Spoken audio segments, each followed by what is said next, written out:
Welcome student. In today's lecture we understand the Kirchhoff's law of heat radiation and its theoretical proof. So first we see the statement of Kirchhoff's law of radiation. So the Kirchhoff's law states that at a given temperature the ratio of emissive power to coefficient of absorption of body is equals to emissive power of perfectly black body at the same temperature for all wavelengths. म्हणजे लक्षात आलं तुमचं. ही जी काही statement आपण बघितलं ते आता मला मराठीतनं नीट समजून घेऊ की ॲट गिव्हन टेम्परेचर म्हणजे कुठल्याही एका टेम्परेचरला जर का आपण एक ऑर्डिनरी बॉडीने एक परफेक्टली ब्लॅक बॉडी कन्सिडर केली तर ऑर्डिनरी बॉडीचा emissive power and coefficient of absorption याचा जो रेशो असतो तो रेशो परफेक्टली ब्लॅक बॉडीच्या इमिसिव्ह पॉवर इतका असतो जर का दोन्ही बॉडींचं टेम्परेचर सेम असेल तर. म्हणजे जर का आपण capital R is the emissive power of ordinary body and A is the coefficient of absorption म्हणजे आर अपॉन ए हा जो रेशो आहे for the ordinary body at temperature T equal to emissive power of black body R B at temperature T. लक्षात आलं. म्हणजे हा जो ratio असतो तो ब्लॅक बॉडीच्या इमिसिव्ह पॉवर इतका असतो. आता आपण ह्या स्टेटमेंटला थोडंसं रिअरेंज करू. म्हणजे काय, हा आर बी आपण इकडे घेऊ आणि ए तिकडे नेऊ. म्हणजे आपलं इक्वेशन काय होईल, R upon R B equal to A. But we know that R upon R B equal to E. That's why we can say that E equals to A. Here R upon RB is the ratio of emissive power of ordinary body to emissive power of perfectly black body, which is known as the emissivity. आता आपण Kirchhoff's लॉचं second statement बघू. For a body emitting and absorbing thermal radiation in thermal equilibrium then the emissivity is equals to its absorbivity. म्हणजे एखादी body जेवढे radiation absorb करते तेवढेच ती काय करते, इमिट करते. लक्षात आलं. म्हणजे आपण म्हणू शकतो की if the body is good absorber then it is a good emitter. That is it absorb maximum heat then it can be emit the maximum heat. But if it absorb the minimum heat, then it also the emit minimum heat. That is, we can say that good absorber is a good. See the theoretical proof of Kirchhoff's law of radiation. Here we consider two bodies. One is the ordinary body or polished body, and second is the black body. Both having same cross-sectional area and same size. Now, both the bodies are enclosed in the enclosure having temperature T, and both the bodies are exposed to the thermal radiation. Now both bodies absorb the radiation incident on them and their temperature is increases up to the temperature of that enclosure.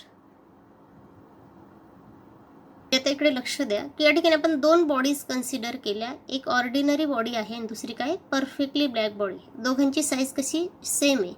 त्या दोन्ही bodies एका एन्क्लोजरमध्ये ठेवल्या ज्याचं temperature समजा T degree असेल. त्यानंतर त्याच्यावर thermal radiations टाकल्यानंतर दोन्ही बॉडीज काय करत आहे, ते थर्मल रेडिएशन ॲब्सॉर्ब करत आहे. त्यामुळे काय होतं आहे, दोघांचं टेम्परेचर वाढतं आहे आणि ते टेम्परेचर त्या एन्क्लोजरच्या टेम्परेचर इतकं होतं आहे. आता इथे एक गोष्ट लक्षात घ्या की दोन्ही बॉडीज हे वेगवेगळे आहेत. म्हणजे एक पॉलिश बॉडी, दुसरी परफेक्टली ब्लॅक बॉडी. दोघांचं जे हीट ॲब्सॉर्प्शनची कॅपॅसिटी ती कमी जास्त आहे. म्हणजे ब्लॅक बॉडी काय करणार आहे, मॅक्झिमम हीट ॲब्सॉर्ब करेल आणि ऑर्डिनरी बॉडी काय करेल, कमी हीट ॲब्सॉर्ब करेल. पण तरीसुद्धा त्या दोन्ही बॉडीज काय करत आहे, सेम टेम्परेचर मेंटेन करत आहे as that of the container. म्हणजे ज्या कंटेनरमध्ये आपण त्यांना ठेवलं आहे त्या कंटेनर इतकंच ते टेम्परेचर मेंटेन करत आहे. आणि ह्याच कंडिशनला आपण काय म्हणतो, थर्मल इक्विलिब्रियम. ठीक आहे. म्हणजे when both the bodies maintain same temperature at that of the enclosure then such is known as thermal equilibrium. लक्षात आलं. एखाद्या एन्क्लोजरमध्ये 2 किंवा 3 बॉडीज ठेवल्यानंतर त्या सेम टेम्परेचर मेंटेन करतात एन्क्लोजर इतकंच, तर त्यालाच आपण काय म्हणतो, थर्मल इक्विलिब्रियम म्हणतो. आणि म्हणून ह्या बॉडी ज्या आहेत ए आणि बी ह्या काय थर्मल इक्विलिब्रियममध्ये आहेत. Now we consider that the emissive power of ordinary body is R and emissive power of perfectly black body is RB. Then the coefficient of absorption for the ordinary body is A, while coefficient of absorption for perfectly black body is 1. आता इथे आपण perfectly black बॉडीसाठी coefficient of ॲब्सॉर्प्शनची value 1 घेतली का? तर आपण जेव्हा perfectly black body शिकलो त्यावेळेला मी तुम्हाला सांगितलं होतं की the perfectly black body absorbs whole radiations incident on it. म्हणजे त्याच्यावर तुम्ही जेवढे रेडिएशन टाकणार आहेत तेवढे होल रेडिएशन ती काय करते, ॲब्सॉर्ब करून घेते. That's why the absorption coefficient of perfectly black body is 1. ठीक आहे. But we know that if Q is the amount of heat radiate on the substance or any body, म्हणजे एखाद्या सबस्टन्सवर किंवा बॉडीवर आपण Q एवढी हीट जर का इन्सिडंट केलेली असेल तर त्यापैकी फक्त QA एवढा पार्ट काय करते, ती बॉडी हीट ॲब्सॉर्ब करते. QA be the total amount of heat absorb by the body. Now we know that for perfectly black body coefficient of absorption is 1, that is QA upon Q equal to 1.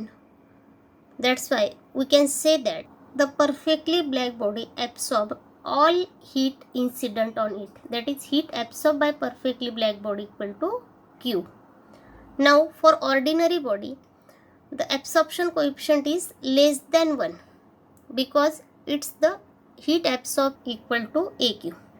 तर ही जी body आहे ordinary body तर ती AQ एवढी heat absorb करते. म्हणजे total amount of heat ती absorb करू शकत नाही. म्हणून तिने ॲब्सॉर्ब केलेली जी हीट असेल किंवा कोएफिशियंट ऑफ ॲब्सॉर्प्शन असेल तर तो आपण AQ असा दाखवतो.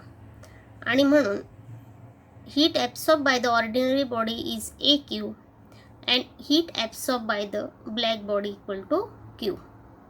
म्हणजे थोडक्यात काय तर ए या बॉडीने कमी हीट ॲब्सॉर्ब केली म्हणून ती काय करेल, कमी हीट इमिट्स करेल. पण परफेक्टली ब्लॅक बॉडीने काय केली, मॅक्झिमम किंवा होल हीट ॲब्सॉर्ब केली म्हणून ती काय करेल, मॅक्झिमम हीट इमिट्स करेल. म्हणजे हिची हीट इमिशन ही मॅक्झिमम आहे for perfectly black body and emission of heat is minimum for the ordinary body. But we know that both the body at same temperature. दोघांचं टेम्परेचर कसं आहे, same आहे. आणि म्हणून आपण म्हणू शकतो की total heat absorb by the ordinary body equals to total heat emits by the ordinary body.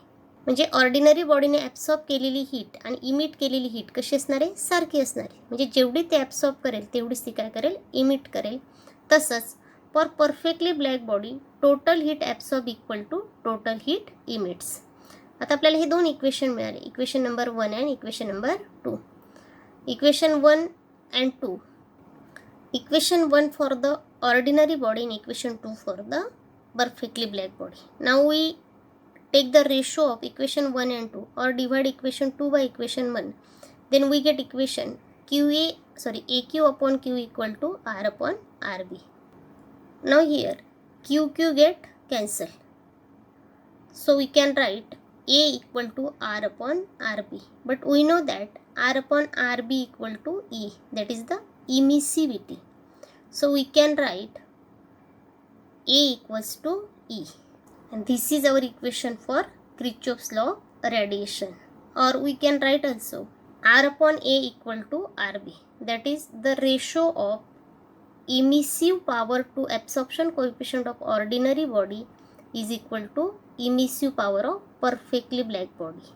That is A equals to E.